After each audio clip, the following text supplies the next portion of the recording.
Salut tout le monde et bienvenue dans ma Save Room. Pour ce 326e épisode de Bienvenue dans ma Save Room, nous allons parler d'infos et de rumeurs sur Resident Evil.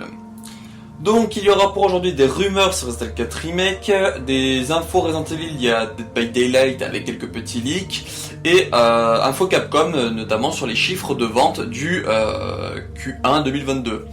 Donc du quartier 1, bref, on en parlera mieux.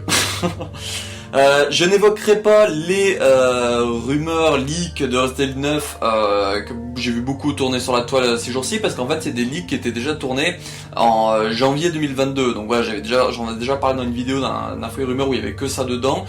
Donc voilà, je vous mettrai le lien en description ou en commentaire si j'ai oublié, je vous l'ai fait semaine dernière. Mais voilà, c'est pour ça que j'en parlerai pas moi cette semaine, parce que tout ce que j'ai vu passer c'est tous des trucs que j'ai parlé en janvier et que je me souviens, donc du coup je me vois pas en faire une vidéo dessus, donc autant vous repartager celle qui est déjà sortie. Voilà, pour la petite parenthèse Resident Evil 9. Donc là du coup, avant de passer aux infos et rumeurs sur Resident Evil pour aujourd'hui, je vais faire un petit instant un promo comme je fais à mon habitude. Donc voilà, si vous voulez le passer, vous trouverez en description les timecodes. Mais petite nouveauté, je remercie l'ami Noah et puis du coup l'ami Wiper aussi qui m'ont un peu aspiré ce côté-là. Du coup c'est que voilà, on m'avait proposé déjà une fois de faire un chapitrage et voilà, j'avais pas trouvé comment on faisait et tout. Mais voilà, en gros avec la description maintenant je peux faire des chapitrages. Donc voilà, donc sinon en description, sinon vous avez les chapitrages pour voilà, partir où vous avez envie dans la vidéo. Du coup, pour commencer l'instant promo, j'ai sorti un deuxième épisode du CV Resident Evil, du coup pour l'ami Omar, donc Vermouth, donc voilà, qui dure une trentaine de minutes, donc deuxième test de ce format-là qui a l'air de plutôt plaire. Encore une fois, si vous avez envie de participer, n'hésitez pas à me le dire en commentaire, voilà, ou à vous postuler, comme par exemple l'ami Trafi m'a fait par exemple. Donc voilà, je fais une liste, je tiens une liste, et puis du coup voilà, quand on arrive à trouver du temps, je pourrais tourner un épisode avec cette personne-là. J'ai fait 3 nouveaux TikTok je crois, donc un où je montre vite fait mes affaires Resident Evil 2, un où je montre que j'ai reçu du coup Umbrella Corps en version physique, et un autre où voilà, je parle du canon des jeux Resident Evil, voilà, je filme ma rangée de jeux, et voilà, j'explique après dans quelle période ça se passe, et du coup pourquoi faut les ranger en ce ordre là, ce que c'est le canon, voilà, tout ça, un TikTok qui dure celui-là 5 minutes, voilà, je vous mettrai le lien de mon TikTok en description, si vous intéresse de jeter un petit coup d'œil. Ensuite, concernant mes autres projets, donc du coup la chaîne Les Archives Resident Evil Biohazard, donc ma chaîne secondaire avec que du Resident Evil dessus, elle est sortie du coup le Let's Play de Resident Evil 3 original, donc Resident Evil 3 99, avec fait par du coup l'ami Golgotha, donc voilà, et puis il y a également du coup la playlist avec tous les documents de Resident Evil 3 original qui a été aussi mis en ligne en même temps. Voilà, le lore arrivera prochainement, mais ça arrivera. Pour évoquer l'ami Wiper, il a sorti une interview de moi voilà, qui dure 6 heures, mais voilà, il y a une partie au milieu qui est du coup ma partie Resident Evil, la partie un peu sur la chaîne, tout cela, donc voilà, j'en parle vite fait dans cet instant promo, si ça vous intéresse, allez jeter un petit coup d'œil, je vous mettrai le lien de sa chaîne YouTube en description. Toujours avec ma participation, du coup la séance de minuit, on fait un live pour parler de la série Resident Evil Netflix avec notamment Derek Strife, Spider JV et du coup moi, et Snake aussi. Je le lis beaucoup à la séance de minuit, mais je sais pas s'il fait vraiment partie de l'équipe ou pas, mais bon voilà, je préfère préciser qu'il y avait Snake aussi avec nous, donc voilà, un live de 4-5 heures je crois, où on parle de la série, voilà, un peu ce qui s'est passé autour, les interviews, tout cela, voilà, je vous mettrai le lien en description si ça vous intéresse.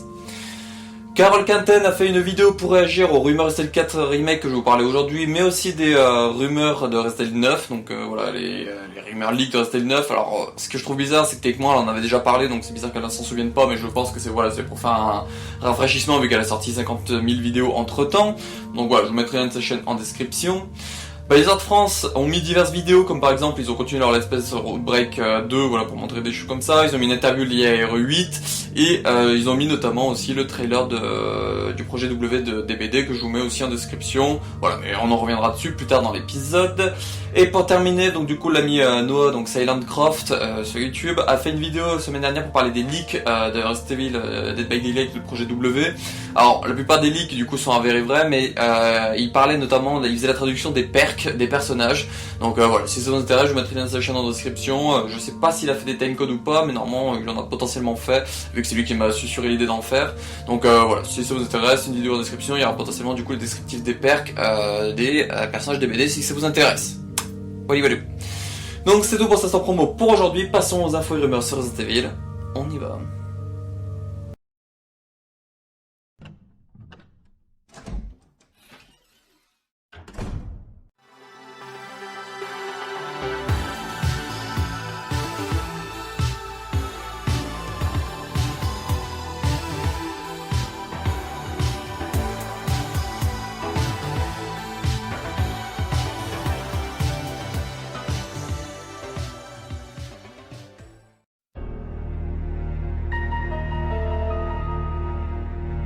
Les rumeurs Resident 4 Remake que j'aurai pour vous cette semaine, donc ça nous vient d'un Reddit, je ne dis pas de bêtises, je vous mettrai le lien en description, voilà, ça vous avez le lien directement où j'ai tout trouvé.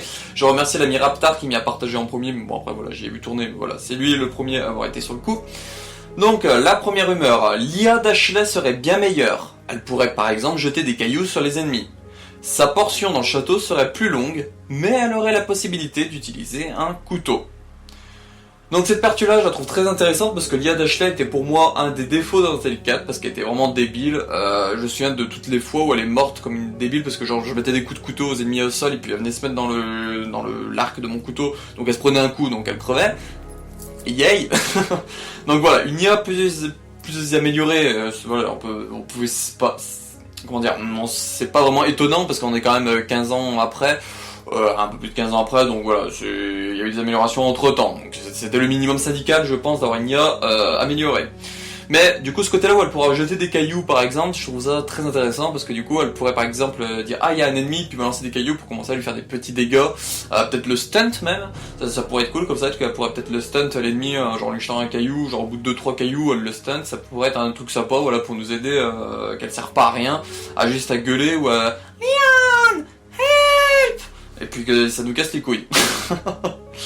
Et du coup, sa portion dans le château qui serait plus longue, mais du coup, qu'elle pourrait utiliser un couteau. Alors ça, je crois qu'il y avait une rumeur qui en parlait. Alors ça parlait plutôt d'un pistolet qu'elle pourrait utiliser, mais voilà, la partie du château serait plus longue.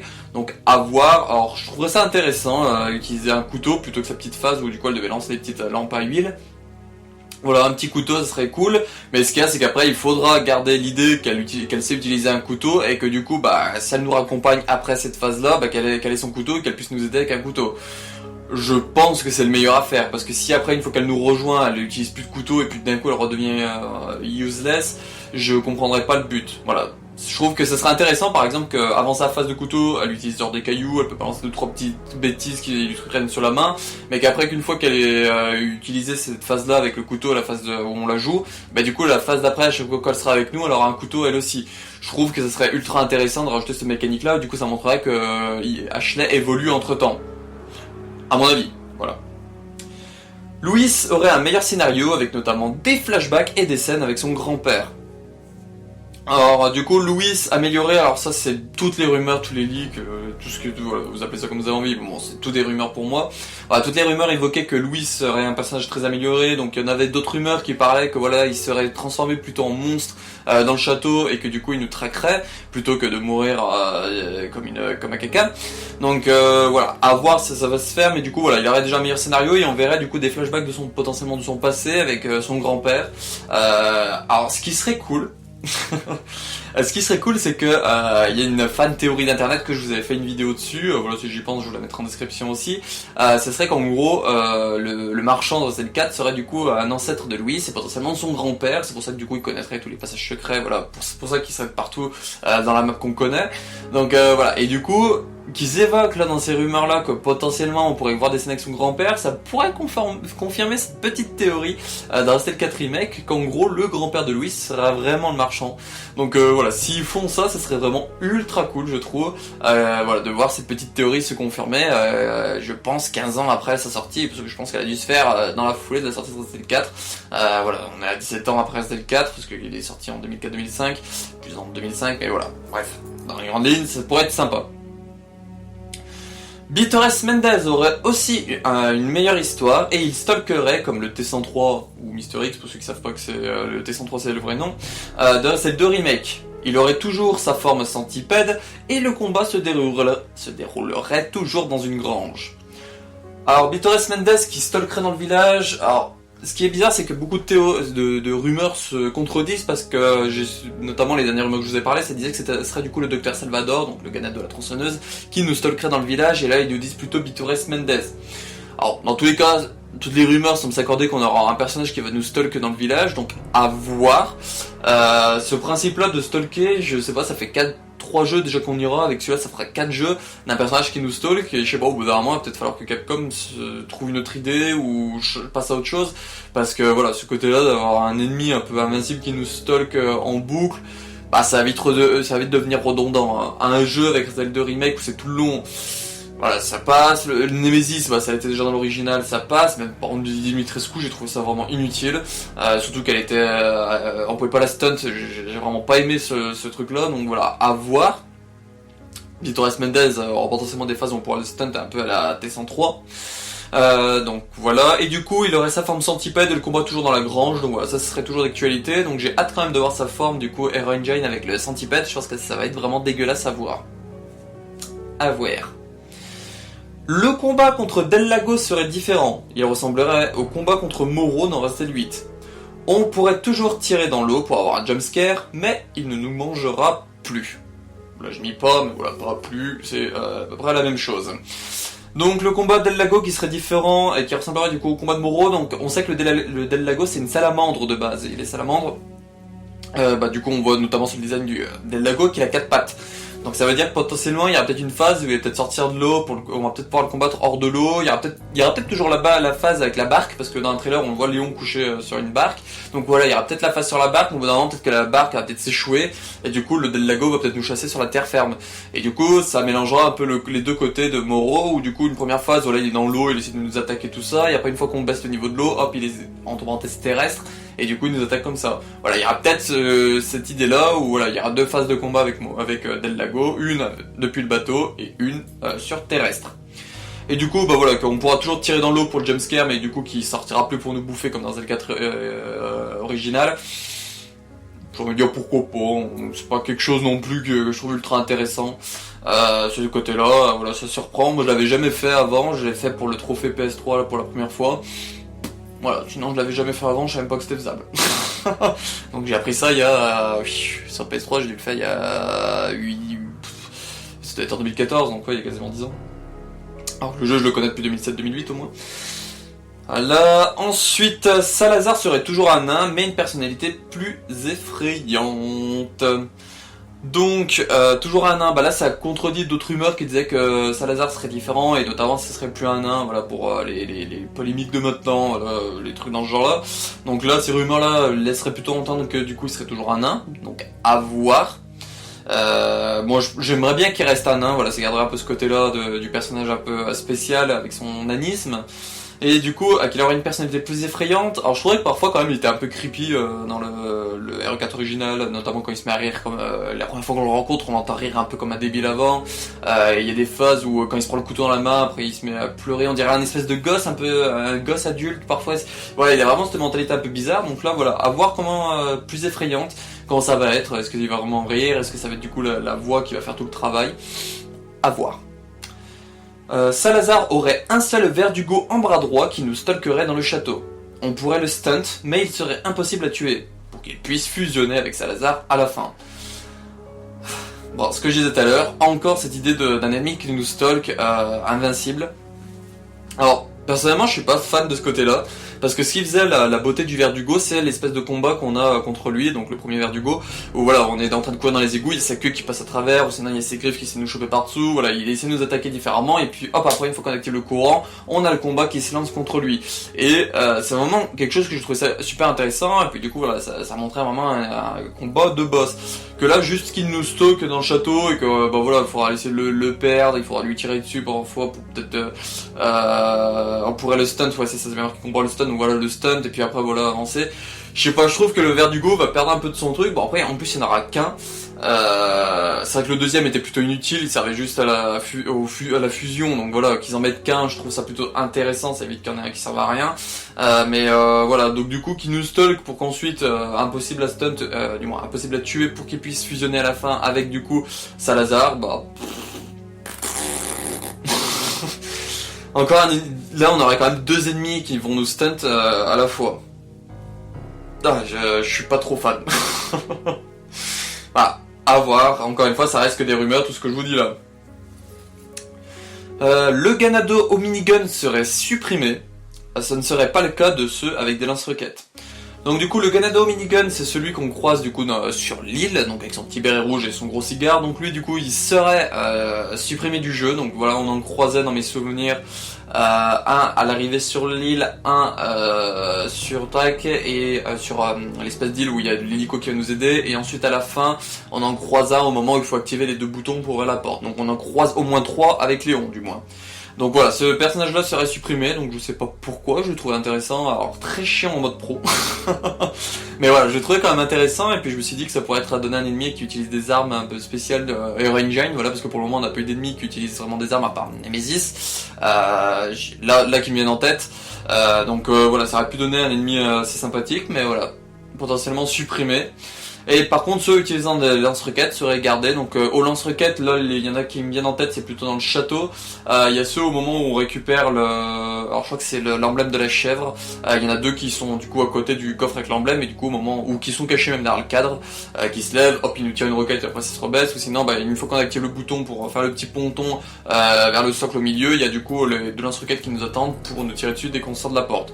Donc voilà, j'en vous compte au moins 4, même si je pense que c'est les 2 mêmes, bon, bref, j'en compte au moins 4 dans le jeu, donc voilà, eux techniquement seront toujours là. Voilà, donc on aura perdu le minigun, mais on aura toujours sur lance-roquette, donc voilà, tu peux regarder ce petit côté là. Les régénérateurs auraient un design plus terrifiant. Le premier Iron Maiden qu'on rencontrera aurait un scientifique planté dans ses pics. Les régénérateurs, c'est vraiment l'ennemi que j'attends le plus de voir dans le Hero Engine, parce que c'est vraiment les ennemis vraiment terrifiants du 4 que je trouve vraiment les plus dégueulasses, qui m'ont toujours fait flipper avec leur avec leur respiration, la musique, voilà, c'est vraiment des ennemis très stressants, et qu'en plus, la moindre erreur, notamment en pro, s'ils te chopent, c'est limite la mort, ou sinon t'en ressors avec très peu de PV, surtout quand ils commencent à te bouffer l'épaule, ou choses comme ça, donc voilà, c'est vraiment un ennemi que j'ai hâte de voir dans le Hero Engine, à quoi ça va ressembler. Donc voilà, ce côté-là qui aura un design plus terrifiant, j'ai vraiment hâte de le voir, si vraiment c'est le cas. Et du coup, le premier Iron Maiden qu'on rencontrera, qui aurait du coup un scientifique plantant ses pics, je trouve ça intéressant comme idée. Est-ce que c'est par exemple, on le verra tuer le scientifique sur le coup, ou est-ce que vraiment il aura genre ses pics un peu plus longs? Parce que dans mes souvenirs, le Iron Maiden de base, tant qu'il étire pas ses pics, ils sont pas si grands que ça, ses pics. Donc pour embrocher un cadavre dessus et que ça tienne, voilà, ça risque d'être compliqué, mais voilà, il aura peut-être des pics un peu plus longs, ou on le verra peut-être avec les pics directement. Ce serait peut-être par exemple dans la salle de froid, il y aura peut-être le premier Iron Maiden qui sera dans cette salle-là, et que du coup sera congelé avec le scientifique congelé avec lui dans les pics. Voilà, il y aura peut-être ce truc-là, et du coup quand on va le décongeler, hop, du coup il va rétrécir ses pics, ses cadavres va tomber, et puis hop, on pourra l'attaquer. Mais à voir tout ce côté-là, franchement les régénérateurs Iron Maiden, c'est vraiment les ennemis que j'ai hâte de voir dans ces 4 remakes, s'ils y sont, encore une fois, parce que là c'est des rumeurs, on n'avait pas eu encore de confirmation s'ils y étaient. Krauser ne serait pas coupé du jeu. Il ne serait plus celui ayant capturé Ashley, mais aurait un rôle intéressant. Le combat au couteau serait toujours présent. Alors là c'était des rumeurs qui me faisaient très peur, qui disaient que Krauser serait supprimé du jeu parce que voilà, ils auraient trouvé une autre utilité, notamment ce serait Louis, qui aurait du coup enlevé Ashley, mais voilà, ces rumeurs là disent plutôt que c'est... Alors ces rumeurs là pourraient concorder avec l'autre, parce que du coup ils disent bien qu'Ashley n'aurait pas été enlevé par Krauser, donc voilà, ce serait peut-être Louis qui aurait été l'enlevé. Alors je sais pas comment, je trouvais ça logique qu'un mec américain puisse aller enlever une jeune fille américaine pour après se barrer en Espagne, pour essayer voilà, de se donner bon sens et montrer une bonne action envers les Los Illuminados. Donc à voir Krauser ce qu'ils vont faire avec, parce que c'est pas lui qui a enlevé Ashley, du coup comment il peut expliquer le fait qu'il a pu rejoindre les Los Illuminados aussi simplement, parce que c'est ce qu'il explique à Léon, il dit like you I'm an American, donc comme toi je suis un Américain, donc voilà, j'ai dû enlever Ashley pour prouver que j'étais de leur côté. Mais là du coup s'il enlève plus Ashley, comment il va pouvoir prouver Los Illuminados qu'il est de leur côté? Donc c'est pour ça que je suis très intéressé par ce côté-là, si vraiment ces rumeurs se confirment. Du coup, qui va enlever Ashley, ou comment Ashley va se retrouver dans le village? Est-ce que par exemple ce serait son université ou son lycée, je sais plus dans quoi elle est, elle a 20 ans, donc ça doit être l'université. Peut-être son université, elle fait peut-être un voyage en Espagne, et du coup elle s'est peut-être fait enlever en Espagne, là, du coup pour cette version-là. Voilà, il y aura peut-être une idée dans ce genre-là, à voir.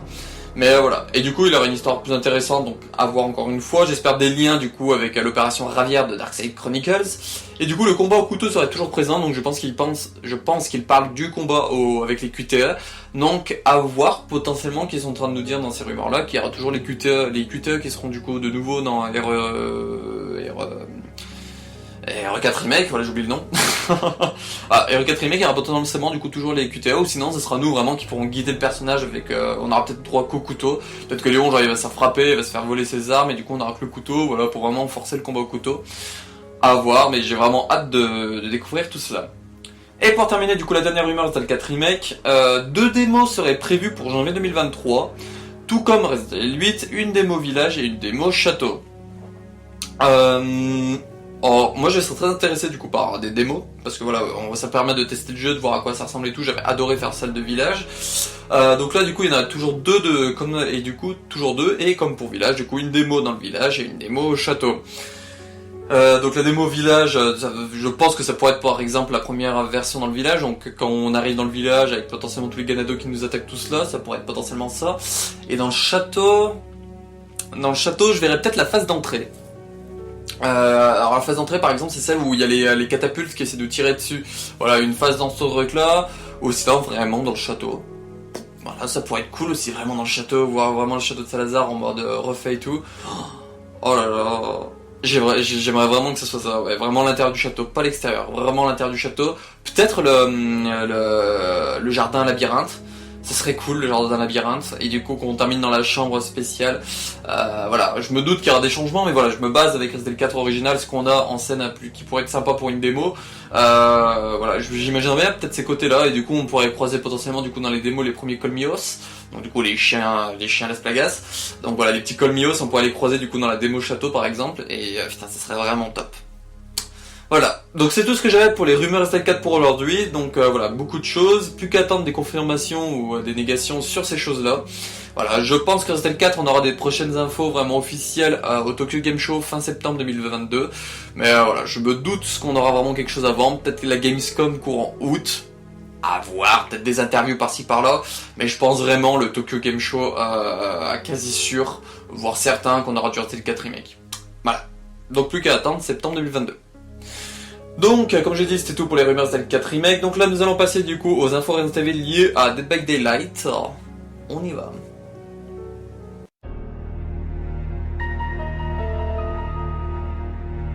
L'info Resident Evil que j'aurai pour vous aujourd'hui, donc, c'est lié à Dead by Daylight, comme je vous l'ai dit. C'est du coup l'annonce, le projet W a été annoncé le mercredi 3 août.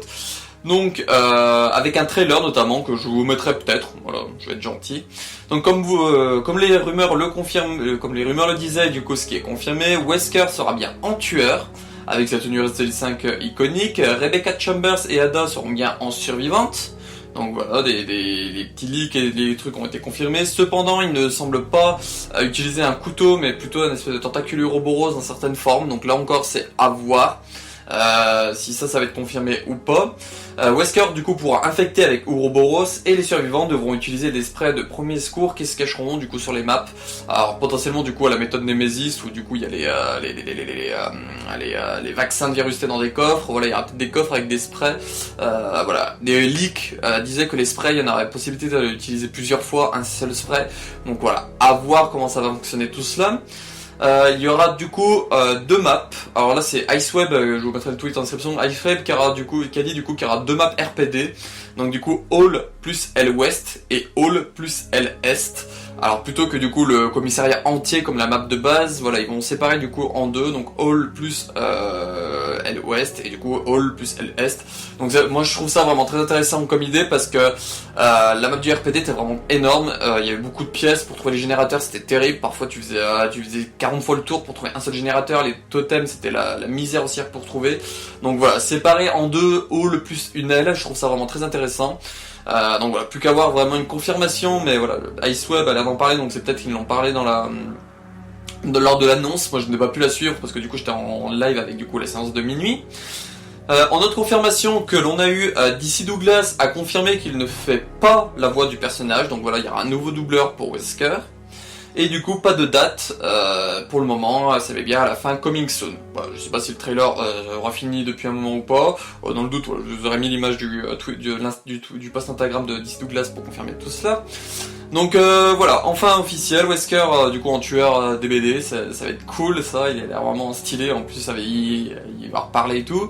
Donc là du coup on va parler de leaks, donc dans les leaks que DBD Leak ont fait, donc voilà c'est le compte Twitter que je vous ai parlé la semaine dernière qui a l'air d'être plutôt une source sûre, parce que voilà, la plupart des choses qu'il a annoncées la semaine dernière ont été confirmées, ou en attente de confirmation. Sheva Alomar et Carlos Oliveira du coup seraient en personnage via les tenues à 15€, donc les tenues légendaires. Alors moi je pense potentiellement à du coup Sheva Alomar pour Rebecca et Carlos Oliveira pour Ada. Donc ceux qui trouvent ça bizarre, hein, une tenue masculin pour un personnage féminin, ils ont déjà fait ça avec Silent Hill. Donc voilà, il y a un personnage féminin, alors je sais plus qui c'est, qui a du coup un costume masculin.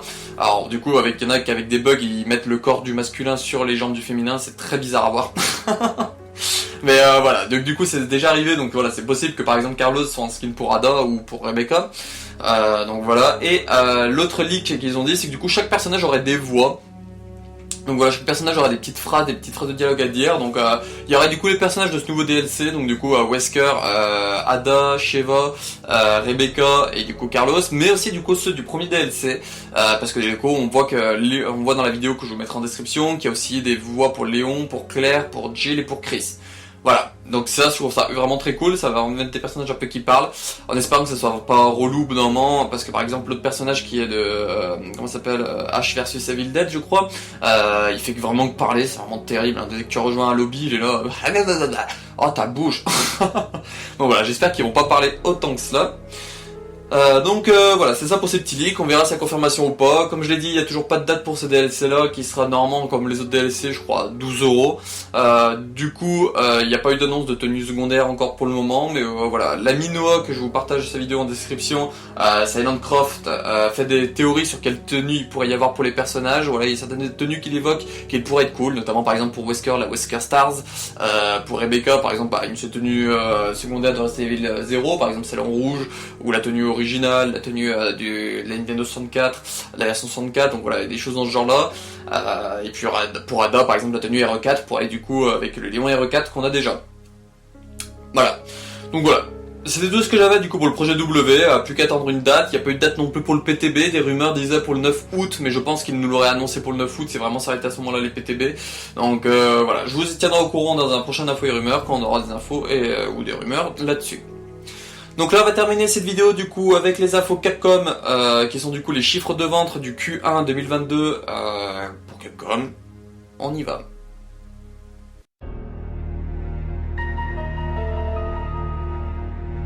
L'info Capcom que j'aurai pour vous aujourd'hui, donc comme je vous l'ai dit souvent, c'est les chiffres de vente pour les Resident Evil qui ont été annoncés pour le Q1 2022. Donc le Q1 2022 c'est de mars à fin juin 2022. Donc là voilà, normalement vous avez le tableau sous le nez, donc voilà, je vous ai fait le même tableau que la dernière fois mais avec le comparatif du coup de mars 2022 à juin 2022. Donc vous pouvez voir par exemple que Resident Evil 8 est monté à 6,4 millions, du coup il a fait une petite poussée de plus 0,3. Resident Evil 5 a dépassé au total a atteint du coup les 13 millions avec plus 0,1. Resident Evil 7 a atteint les 11 millions avec 0,2. Et Resident Evil 2 Remake a atteint du coup les 9,8 millions avec 0,2. Alors là cependant du coup on peut déjà savoir le prochain chiffre de Resident Evil 2 Remake, parce que du coup quelques semaines après, au moins 2-3 semaines après, on a eu l'annonce de Capcom du coup courant juillet que Resident Evil 2 avait atteint du coup les 10 millions de ventes. Donc voilà, ça veut dire que Resident Evil 2 Remake a vendu plus 0,2 millions en 2-3 semaines. Donc je trouve ça quand même énorme, c'est ce qu'il a fait du coup là en 2 mois entre mars et juin, là il l'a fait du coup en 2-3 semaines.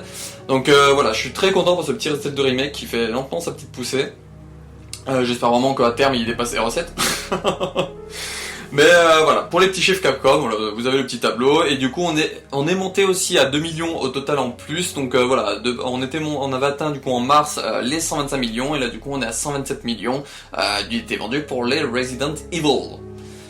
Voilà, donc j'ai pas de grand chose à dire sur ces chiffres là, comme d'habitude, voilà, je trouve ça vraiment très cool, certaines poussées de certains, RE8 qui fait son petit bonhomme de chemin, RE2 Remake qui fait son petit bonhomme de chemin, RE5 qui dépasse les 13 millions, c'est cool quand même, qui arrive toujours à se vendre, sachant que dans ces 13 millions ne sont pas comptés les versions, alors dans mes souvenirs Switch, et la version qui est sortie sur Shield TV, je crois que ça c'est une version très bizarre que j'ai appris l'existence il y a pas longtemps, voilà, il y a une édition sur Shield TV, donc voilà, c'est pas inclus dedans, donc Voilà, je trouve ça cool. Et ce qui a aidé un peu Resident Evil 7 de remake et un peu RE3 remake, c'est notamment l'arrivée du coup sur les next gen, parce que du coup si vous regardez le tableau que je vous mettrai, les trucs de Capcom que je vous mettrai en description, vous voyez que du coup dans les entre parenthèses sur les plateformes qu'ils indiquent, c'est marqué du coup PS4, PS5, Xbox One et du coup Xbox Series SX. Donc voilà, ils ajoutent aussi du coup les versions next gen dedans. Je trouve ça ultra cool. Voilà, voilà. Donc c'est la fin de ce 326e épisode de Bienvenue dans ma Save Room et ce 114e épisode d'Info et Rumeurs sur Resident Evil. J'espère que ça vous aura plu, donc un épisode très long. Voilà, il y avait beaucoup de choses à dire cette semaine. Voilà, donc la semaine qui arrive, alors là en tête je n'ai pas de vidéo de prévu pour le moment. Potentiellement du coup s'il n'y a aucune vidéo d'ici jeudi, je vous sortirai un nouveau CV Resident Evil de l'ami Silent Croft. Voilà, vu que je vous ai dit que ce sera des vidéos qui vont sortir quand il n'y aura rien, donc voilà, si d'ici jeudi matin il n'y a rien, voilà, je vous mettrai le CV Resident Evil de Silent Croft. Voilà, c'est pour ça que je vais en tourner, voir avec d'autres qui sont volontaires pour pouvoir tourner ces CV là. Du coup pour voilà les avoir en avance au cas où voilà je vois qu'un jeudi matin il n'y a rien eu avant, hop ça je pourrais sortir un CV Resident Evil cette semaine là pour éviter qu'il y a deux infos et rumeurs qui se collent. Potentiellement des TikTok, voilà, sur mon TikTok et sur la chaîne les archives Resident Evil Biohazard, donc potentiellement j'ai réfléchi à potentiellement mettre du Survivor 2 Code Veronica, voilà, donc ça je l'ai, et vu que j'ai déjà mis le Code Veronica, je me dis voilà, ce serait pas con de le rajouter vu qu'il techniquement il est lié à Code Veronica. Voilà. Normalement il y aura ça qui pourrait pop vendredi si j'ai travaillé dessus. Voilà. Donc je vous remercie d'avoir regardé cette vidéo, on se retrouve pour un prochain épisode de Bienvenue dans ma Save Room, et puis bah... ciao.